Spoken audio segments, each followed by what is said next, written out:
Los partidos rancios del escenario político mexicano han repartido ya sus puestos plurinominales a la Cámara de Diputados y Senadores, siendo todos estos ocupados por personajes nefastos y de los más podridos de la política mexicana, protagonistas de señalamientos de pésimas actuaciones en sus cargos o incluso investigados y relacionados con actividades ilícitas y criminales.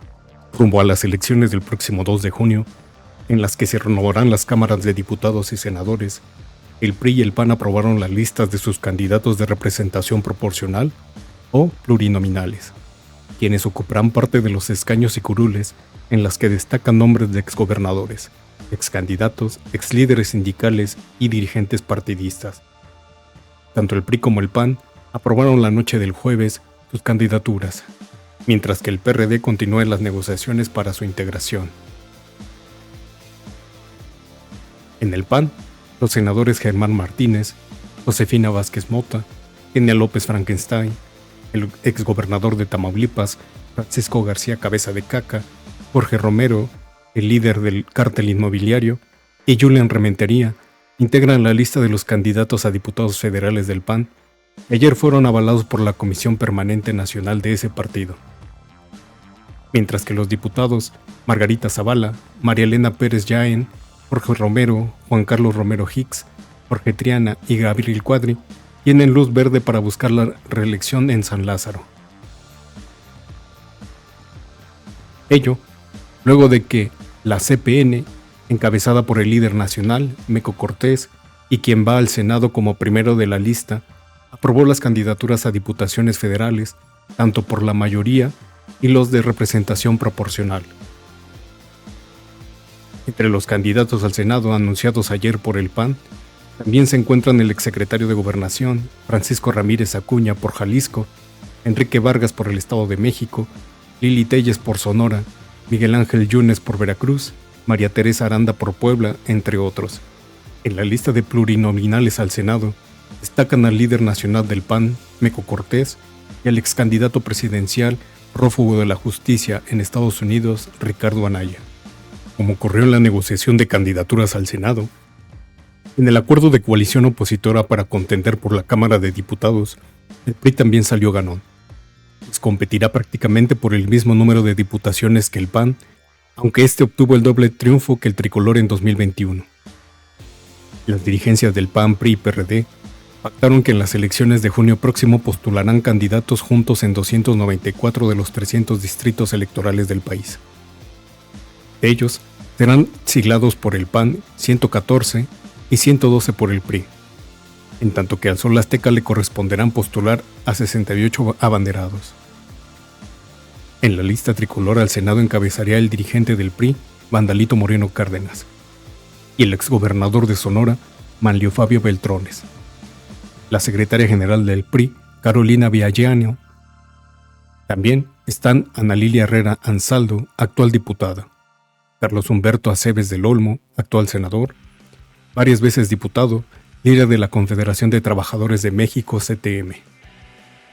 En el caso de los candidatos a diputados plurinominales, se encuentran Aurelio Ñuño, exsecretario de Educación Pública en el sexenio de Enrique Peña Nieto, Silvana Beltrones, actual senadora, Rubén Moreira, el exgobernador de Coahuila y actual diputado y líder de la bancada tricolor, la presidenta de la mesa directiva de San Lázaro, Marcela Guerra, así como Mario Zamora Gastelum, actual senador, exdiputado local, y el exgobernador de Zacatecas, Miguel Alonso Reyes.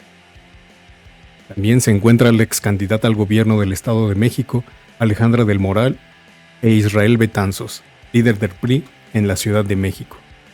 Aunque el Sol Azteca no haya dado a conocer su lista definitiva, ha trascendido que para el Senado van el líder del partido Jesús Zambrano y la secretaria general, Ariadna Díaz, mientras que para la Cámara de Diputados va Ángel Ávila, actual representante del PRD en el INE, así como el exjefe de gobierno y hoy senador, Miguel Ángel Mancera.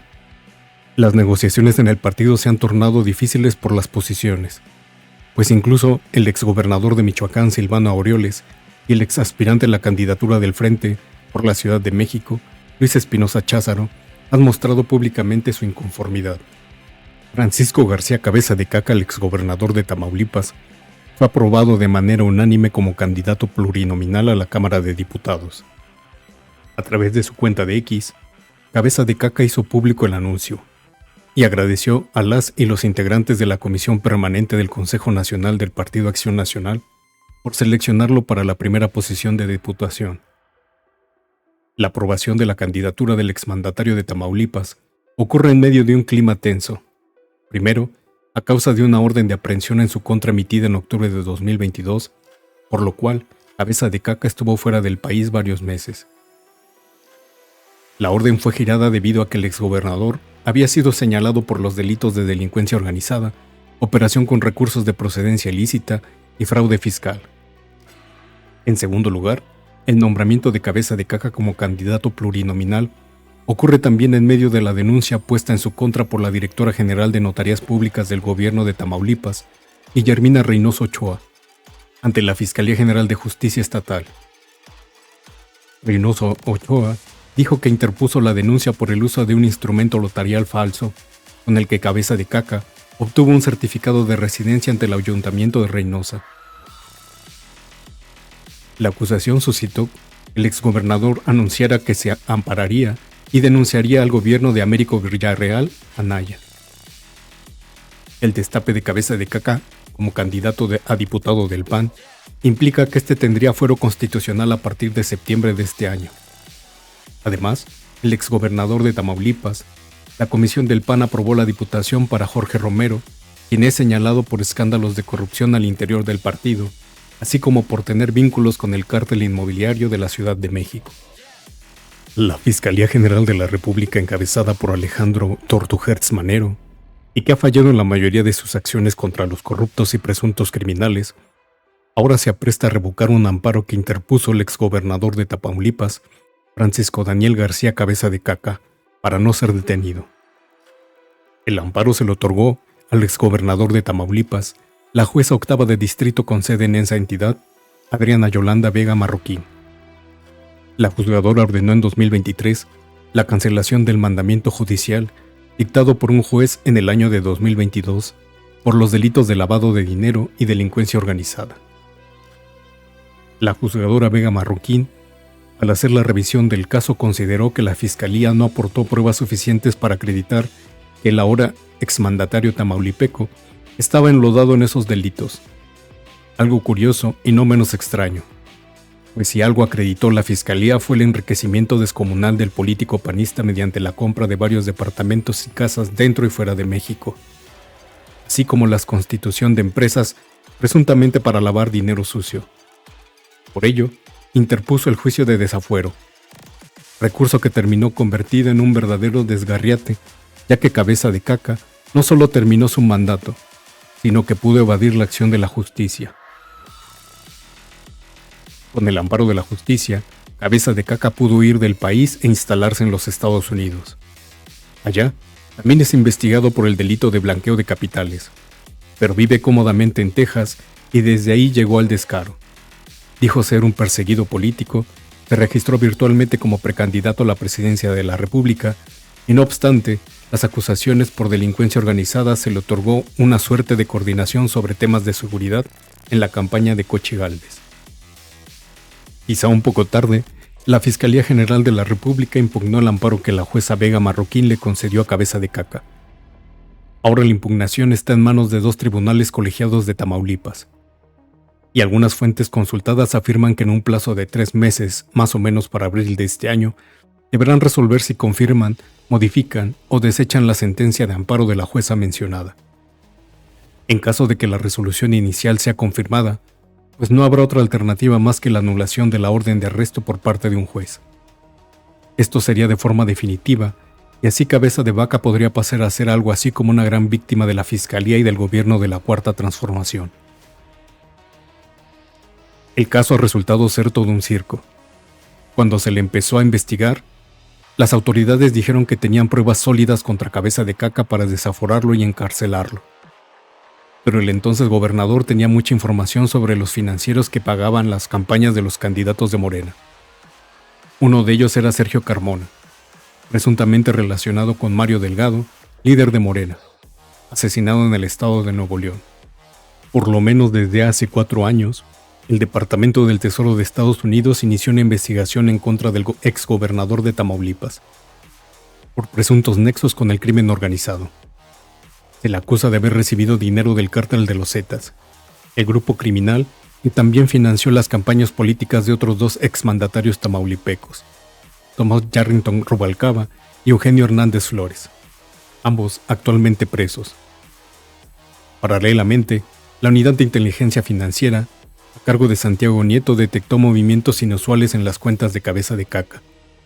Se trataba de sumas multimillonarias, presuntamente también desviadas del gobierno estatal, que beneficiaron a empresas fantasmas creadas por el exmandatario, según la acusación, para apropiarse del dinero público. El exmandatario tamaulipeco, de acuerdo con las investigaciones, adquirió como gobernador unas 100 propiedades dentro y fuera de México, departamentos de lujo, residencias, ranchos, entre otras, que por mucho rebasaban el monto de sus ingresos como servidor público. Además, Cabeza de Caca formó parte de los senadores panistas que recibieron sobornos por parte de Emilio Lozoya, director de Pemex durante el gobierno de Copete de Shet, para aprobar la reforma energética que permitió al gobierno anterior entregar los intereses petroleros a las empresas internacionales. Las investigaciones contra Cabeza de Caca se comenzaron a realizar tanto en Estados Unidos como en México con datos y evidencias hasta conformar 2 voluminosos expedientes sobre las aportaciones de dinero que hizo el Cártel de los Zetas para financiar su campaña y la de su hermano Ismael García. Su caso rememora las acciones criminales de 2 exgobernadores tamaulipecos, Tomás Yarrington, actualmente preso en Estados Unidos tras su extradición de Italia, y Eugenio Hernández Flores, quien ya fue liberado, pero estuvo acusado por un fraude derivado de la compra de un terreno.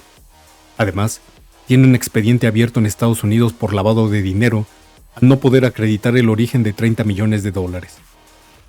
Los reflectores se encendieron en contra de Cabeza de Caca cuando Raúl Eduardo Monge Castillo, titular de la Comisión de Agua en Tampico y funcionario de finanzas del gobierno tamaulipeco, fue secuestrado presuntamente por los Zetas durante 41 días. Durante su cautiverio fue obligado a declarar que García Cabeza de Caca está relacionado con el narcotráfico. Los plagiarios encendieron una cámara y le exigieron a golpes que dijera la verdad. Aún no tuvo más opción que contar la historia que sabía. Fue grabada y después difundida en medios de comunicación y redes sociales.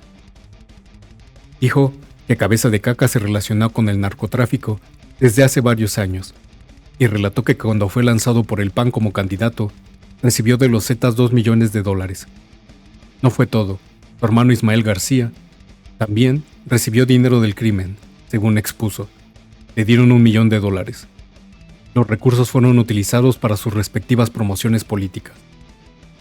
A raíz de esto, en Estados Unidos, donde Cabeza tiene una historia plagada de claroscuros, el FBI y la DEA abrieron amplios expedientes para investigar los vínculos del mandatario tamaulipeco con el narcotráfico. Sin embargo, el exmandatario goza de un amparo, otorgado por un juez federal, y en Estados Unidos, donde está refugiado, ni siquiera lo persiguen.